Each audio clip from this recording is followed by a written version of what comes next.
Le surcoût carburant d'une année sur l'autre, uniquement pour les transports Lahaye, ça se situe entre 2 et 3 millions d'euros tous les ans. À fin juin, nous sommes rendus à 1 700 000 euros de plus que l'année dernière. Un nombre de litres équivalent quand même, hein, un nombre de litres équivalent. Ça touche le niveau de rentabilité des entreprises de transport, ça touche le niveau de rentabilité de nos clients puisque ça vient gréver le budget des transports de nos clients. Et ça vient surtout attaquer aussi le consommateur final qui lui aussi utilise du carburant pour se déplacer. Et que tout ça fait qu'à un moment donné, ça tape sur le moral des ménages et donc la consommation. Le prix du carburant, c'est un marché mondial. Hein. Le baril, c'est pas Bussereau, ni Fillon, ni notre cher président qui fixe le prix. Il y a un problème de taxes, ça c'est clair. Il faut qu'on arrive le plus vite possible à un gasoil européen. Au moins, là, il n'y aura pas de discours. Un gasoil professionnel européen, ça lissera les choses et on n'en parlera plus. On ne cherche pas à faire du résultat sur le gasoil, on cherche à faire du résultat sur notre métier. Donc écartons le gasoil.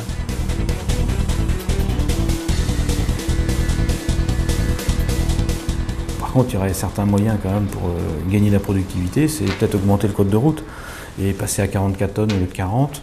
Et il est clair que dans certains types d'activités, ça nous redonnerait de la productivité à nous, à nos clients, et l'économie s'en porterait que mieux. Et le particulier aussi, puisqu'il y aurait moins de camions sur les routes.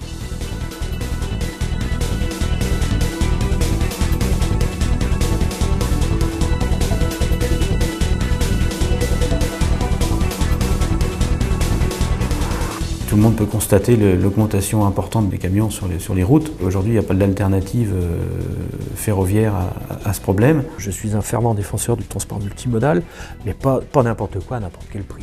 On est des utilisateurs assez conséquents. On aimerait l'être beaucoup plus si ça marchait beaucoup mieux, hein, que je sois clair, parce qu'on a d'énormes difficultés à faire fonctionner le transport multimodal.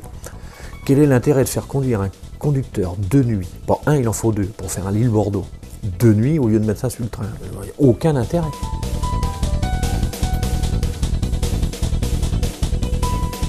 Bon, nous, transporteurs routiers, on attend avec impatience de pouvoir prendre le train par l'intermédiaire de la caisse mobile sur des trajets, entre autres, au-dessus de 600 km. Et sur Lyon, sur le sud-est, sur l'est de la France, on est preneurs.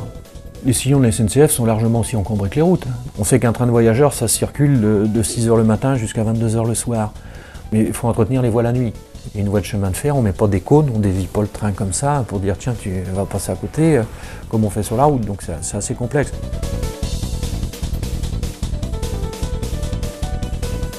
Aujourd'hui, ça ne marche pas aussi bien. Il faut attendre que tout le TGV soit installé, qu'il libère les voies pour le fret marchandises. Et tout ça, c'est pas avant l'horizon 2010-2012. On sait que pour faire fonctionner ce système-là, il faut investir beaucoup d'argent, on le sait. Hein. Donc il faut qu'il y ait une véritable volonté politique sur ces activités-là, c'est tout.